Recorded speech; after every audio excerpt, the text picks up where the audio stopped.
Hey guys, Will's here. Just want to give you a heads up what's going to happen in this video. During my Twitch stream, their game was under maintenance because there's a new patch. The patch is live, so you can play the new patch right now. But during my Twitch stream, we went over all the patch notes, which I hadn't read prior. So you're getting my live reaction to everything. And I personally haven't played the new patch yet, so you'll get a head start on me if you are playing soon after this video goes live on YouTube, because I'm not going to play until my Twitch stream later today or later tomorrow. Anyway, I was talking to Twitch chat, and Twitch chat was giving me some feedback on some of the patch notes. So if you guys are wondering who I'm talking to, I'm obviously talking to the chat.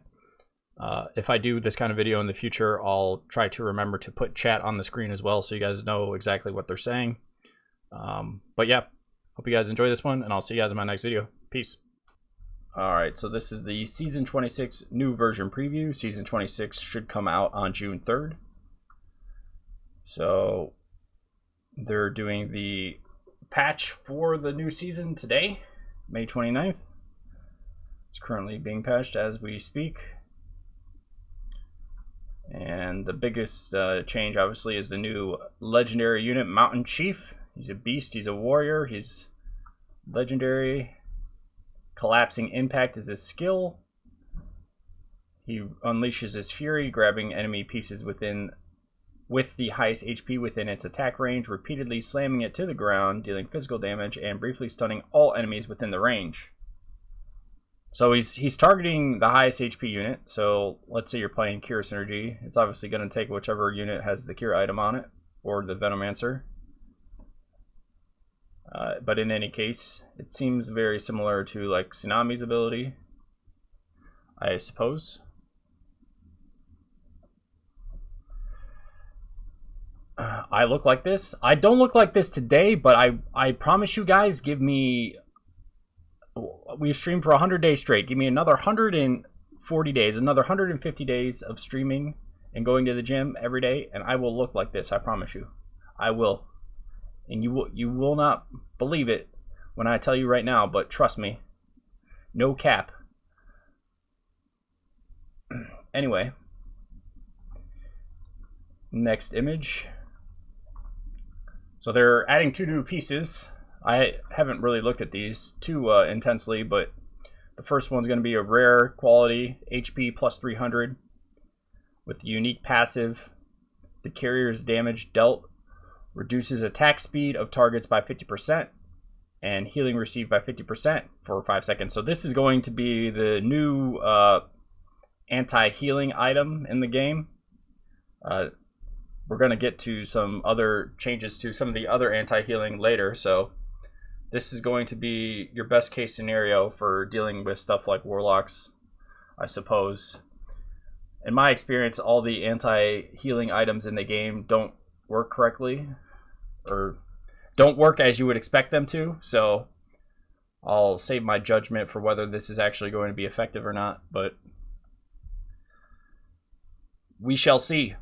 Sigma Hammer, quality uncommon, with the unique passive of Tremor. The melee carry has a 20% chance to stun enemies for 3 seconds with base attacks, while the ranged carrier has a 10% chance to stun them for 3 seconds with base attacks. Alright, so this will work better on a melee carry, so something that is not ranged. So even though this, you would think to use this on a melee carry because it has a higher % chance to stun, it actually would probably, even with just the 10% chance, might be pretty decent to play in like 6 Hunter, I suppose, or something like 6 Glacier on like Berserker or Lancer. I'm trying to think of what else this could be good on. Obviously it could be good on like Venomancer and Kira, or Kira Glacier, or like Avenge Knight it could be quite good on. Yeah, there's no cooldown, so yeah, that's a good point. And yeah, 3 second stun time is quite a long time. I could see if this becomes too good, they can either reduce the percentage chances of stunning or reduce the stun time. But yeah, I mean, for uncommon, that seems pretty good. So We shall see if this becomes the new favorite pick. I wonder if this gets picked over dwarf item in 6 Hunter. We'll see. Some balance changes. I haven't read these so prior to reading them right now, so we'll figure it out together. Generates a vengeful ghost shadow around each enemy piece and relentlessly pursues the host. The base attacks of Soul Blade and Ghost Shadow always carry Withering Effect. And the Withering Effect deals double damage to isolated enemy pieces. An enemy unit within 160 yards without its allies is considered isolated. Okay. So like if you put something like Glint Ring on Soul Blade and they're like putting their sniper in the back corner by itself, you get some extra damage or double damage. This becomes good. I guess if Soul Blade is your main carry, you're playing like 4 Witchers with Soul Blade carry, or you're playing like 6 Glacier with Soul Blade carry, or you're playing like 6 Beast with Soul Blade carry, and you get to the end of the round, and your opponent has their carry, maybe they're running double carry, you'll get you'll be dealing double damage. So if you guys have, in theory, if you guys have the same items on both of your pieces, the Soul Blade should win the 1v1, I would think. So this could actually make Soul Blade pretty meta again for the first time in a long time. Soul Blade, it really hasn't been meta since it was used in 9 Warrior back in the day when they used to have the Soul Clan synergy in the game. They've gotten rid of it.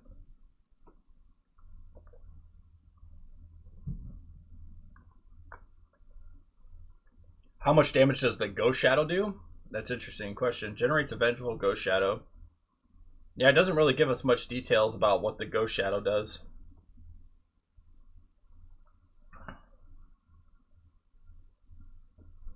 Yeah, I'm not sure how strong the Ghost Shadow is.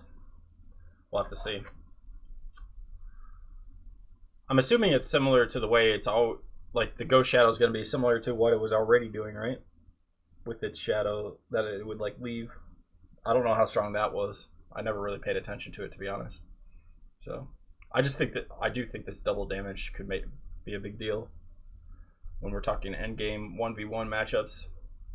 Otter Hunter's new ability. Otter Hunter fires a boomerang at the target, which then bounces to nearby enemy pieces with greater threats, dealing damage to them and inflicting the taunt mark.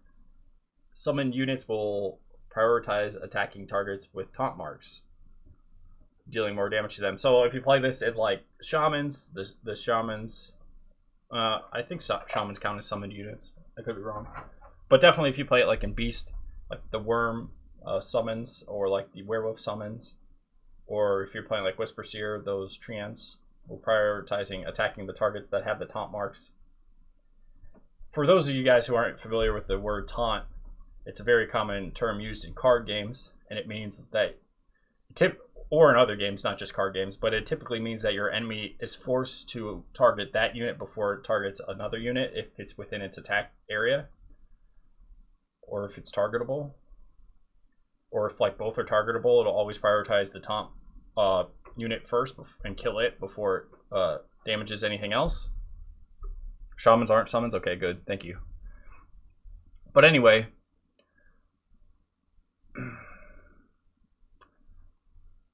so I'm wondering who gets the taunt mark. Fires a boomerang at the target, which then bounces to nearby enemy pieces with greater threats, dealing damage to them and inflicting the taunt mark. Does the taunt mark go on everything that gets hit by the bounce, or the first thing that it targets, or everything except for the first thing? I'm not sure. I assume that it's just going to taunt everything that the boomerang hits, including the first target. So, I mean, if it hits like 80% of their board, it doesn't really matter because they're all going to have taunt at that point, and it'll just attack as it normally would, essentially. But if something gets missed by the boomerang, then the summoned pieces will ignore it, I suppose, because they'll be attacking something that has taunt on it instead. And then it tells you the damage for each time that the boomerang bounces and how many times it bounces. Okay. Oh, it's not even that many bounces. It's only 2 bounces for level 1 and 3 bounces. You're almost never going to 3-star Otter, so typically you're going to be seeing the 2 bounces at the beginning of the game and the 3 bounces once you 2-star it. And the taunt lasts for 20 seconds. Okay, that's a pretty decent amount of time. And the damage increase. Ah, that's a pretty big damage increase.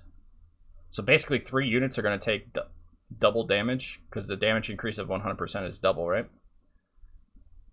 And there's a 9-second cooldown. So I could see this going off twice in most rounds. So 3 units are going to take double damage. Interesting. Interesting. Well, I mean, Beast... this just feels like overkill, though, because Beast already does a ton of damage really fast, so I don't know. I don't know that I like this change. I kind of like that Otter was one of the few things that had some like anti-healing unit synergy or countering before. Now it's just more damage on top of already heavy Beast damage or heavy Hunter damage. Doesn't really seem... just seems like overkill, but... anyway, that's just... we'll see. Otter's old alt was useless. A change was needed. Okay. Fair enough, fair enough. 6 Beast synergy. Ally attack plus 40% when dealing damage to enemy pieces. Add 10% physical vulnerability. So I believe it used to be 18% physical vulnerability. Or maybe it was a different ability before. This got cut off apparently. Let me see if I can find the patch notes where it actually tells you what it... So ally, can you guys see this? At the very bottom here, it says ally attack plus 40% when dealing damage to the enemy pieces. Add 10% physical vulnerability, which can be stacked up to 8 times. Okay, that's different than what it used to be. I wish they showed what it used to be on here, because whenever the game's in maintenance, you can't actually see what it used to be. I think it was 8. Yeah, it was plus 18 additional damage, physical damage before, I think. So this is... they're adding physical vulnerability, which can be stacked up to 8 times. I guess this actually makes 6 Beast stronger, right? You think it's a nerf? I don't know. It's a nerf to summons? Okay, I got what you're saying. Because all the summon units would deal that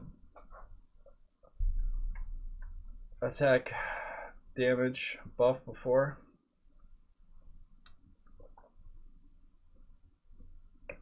Alright. Before you got 18 physical damage stacking, now you get like plus 50%. Gotcha. The 18 damage infinite stacking is so much stronger. Okay. Okay, that makes sense. Chat has spoken and they have decided that this is a nerf to 6 Beast. I will trust them. Alright. Now this is where a lot of the changes are happening, as to the items. So first, magic ring is going to be dropped from the rare to the uncommon, and the magic damage buff is going from plus 35% to 30%. This makes it like this honestly makes it like the best uncommon item probably, right? The issue now is you're only going to get 1 magic ring per game unless someone else drops one for you. Basically, I think there's like 1 round where you get a random uncommon item dropped. So theoretically, you could... sometimes you might still get 2 of these, but it's going to be quite often that you only are able to get 1 or none because there's so many uncommon items. You might never get it now.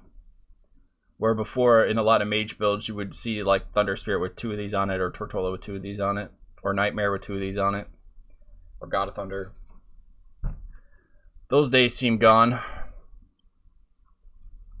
Turncoat token is getting dropped from rare to uncommon, and they're not changing anything about it. So they're just finally admitting that it was like the worst rare item in the game. It basically is now equivalent to the Oblivion Staff, where they both have plus 15% attack damage. And Oblivion Staff gives you like 50% chance of guaranteed hit, while Turncoat Token gives you like plus 50% versus common races and classes. Grace of Drosy is dropping from epic to rare, and they're just removing its base attribute of HP regeneration. So I think if I remember correctly, Grace like recovers 800 HP for you and then every unit within your area, and it was a pretty decent sized area. So this could be pretty good in like warriors or knights or 9 feathered or anything, or even beast, I guess, kind of anything where you have a lot of units clumped together and you're trying to be tanky. It could be decent in like 6 or like 4 Martialist builds, or like 6 Warlock builds, potentially.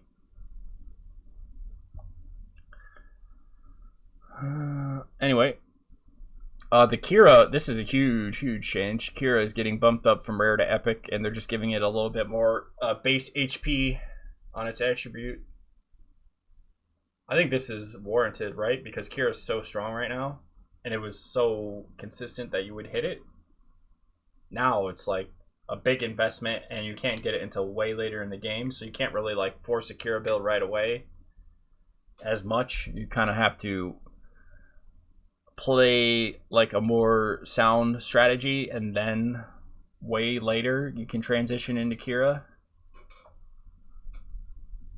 Like before, you could have a Kira build online like round 25, you know, or right around round 25. Now you're looking at probably closer to round 35 or 40. Sacrifice Wand gets an additional attribute added to it of plus 300 HP. So because they're getting Magic Ring knocked down the uncommon, you're not going to get Magic Ring very often. So your magic buff might have to just be Sacrifice Wand. So plus giving it this HP makes it a safer pick, because a lot of times you don't want to take this if you don't feel like you're strong enough to actually add stacks on it for a long time. Like you're still losing, or you're middling, or you're on the comeback. So this doesn't have any immediate value until you start winning rounds with it. But now at least it gives you some HP, so it's a little bit of a safer pick. Warhorn. They're just changing the passive ability, which the summon of the carry gains the effect. Attack speed plus 60, now getting buffed up to plus 100%. So it's doubling the attack speed of the summon unit. Actually, I don't think it had this base attribute of attack speed plus 10, right? That's new, right? So this is actually a big buff to Warhorn. I think Warhorn was better than most people thought. I always rated it super high on the tier list. Everyone else thought it was pretty low. I was probably wrong. It probably wasn't that good. But now I definitely think you just put this on Razor Claw, or you put this on Werewolf or Worm, or yeah, it's going to be much better now. Especially if you put it on a carry. Like what's a good carry that actually summons things?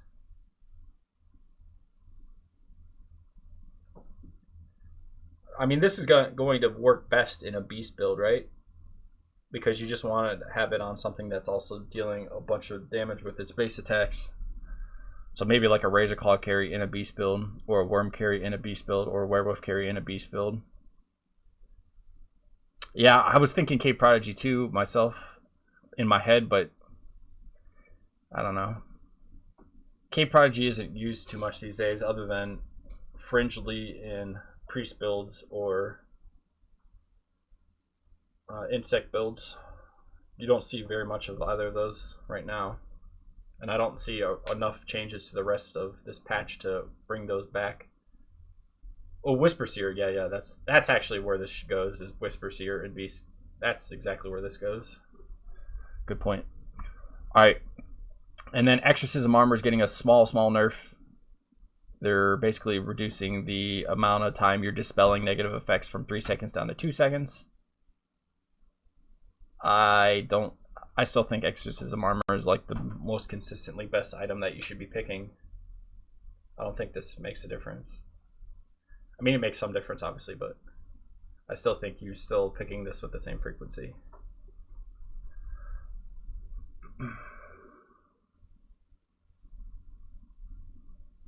Was the negative effect of items higher than the quality cannot be dispelled always part of Exorcism Armor? Yes, it was.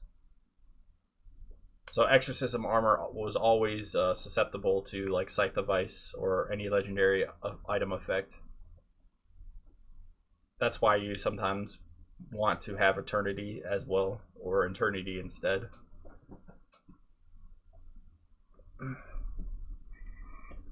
All right, and then the last other adjustments, they're temporarily removing these items. I don't know if you guys remember, but I talked about the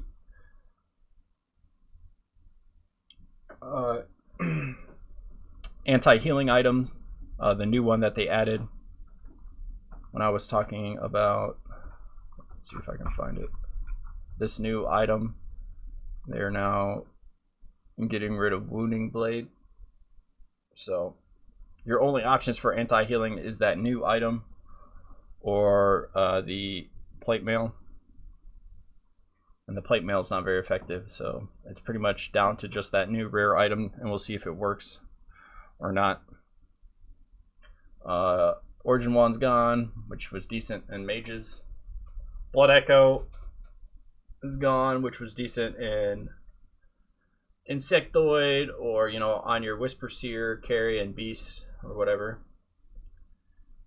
No more Blood Echo. Gifted Holy Grail. I guess since they nerfed the Grace, oh, I should put these in order.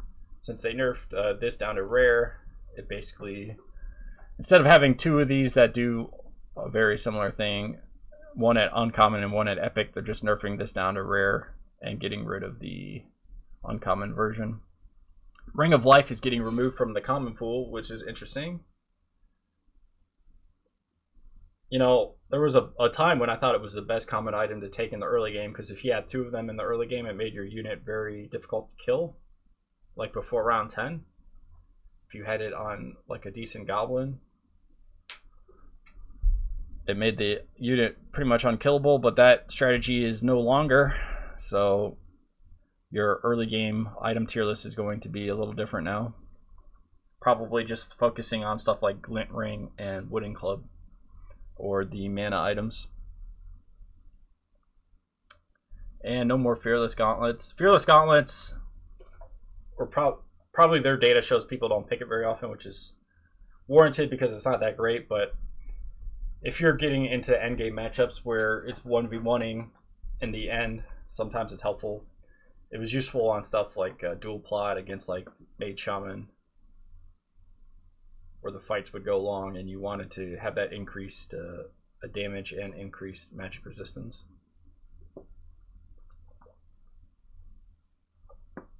Or like against like Divinity Warlock builds. And then they're doing some other adjustments here. We can look at them on the patch notes, since they're not in that image. So other adjustments. Team mode equipment dropping. Adjustments. So these here, I'll try to make this a little bigger for you guys. Where's my, don't mind me while I figure this out. Here we go. Increase the size of this. All right, I don't play team mode, so I mean, I'll read this for you guys, but I don't really know how it applies because I don't ever play team mode. In team mode or chess club battle mode, that's like where you do like 4-on-4, I believe.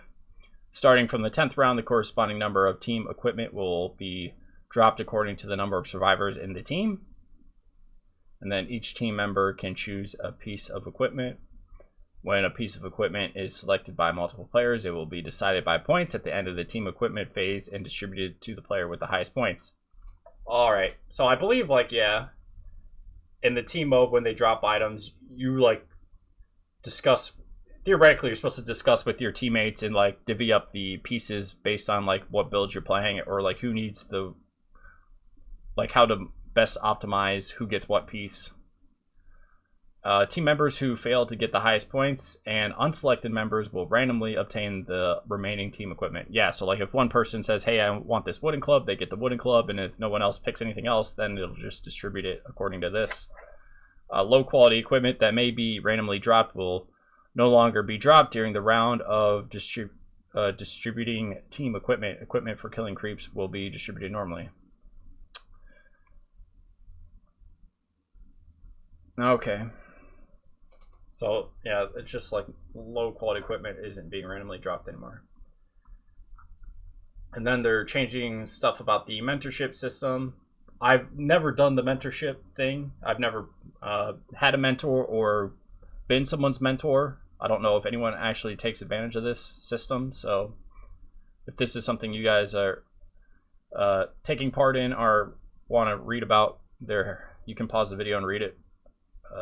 Same for the rest of this stuff. None of this stuff is very important to me or most of us. Like, guys, if you're, I mean, it's your guys' money. You can spend money wherever you want, obviously, but you don't need to spend money in this game to play competitively. So I always recommend, if you're going to spend any money, spend just enough money to get the base level of the season pass, so it will do the round counting feature for you. Other than that, buying loot boxes and rolling the dice for random skins just seems like a sucker gamba for people who can't control their money spending habits. Don't get hooked on that stuff. Anyway, that's it for the maintenance. That's it, guys. Thank you for coming to my TED Talk. And hopefully, we're streaming live right now, so hopefully the maintenance will be over soon and we can play some customs. If you guys are watching this video on YouTube, definitely check out my Twitch stream. I stream every day, 9 to midnight p.m. Eastern Time, and we try to play customs whenever we have enough people in the chat to participate and get a full lobby. So if you guys want to practice with some competitive players and not risk losing your precious rank, you want to stay at Rook 4, you don't want to get dropped back down to Rook 3, come play some customs with us. We'd love to have you.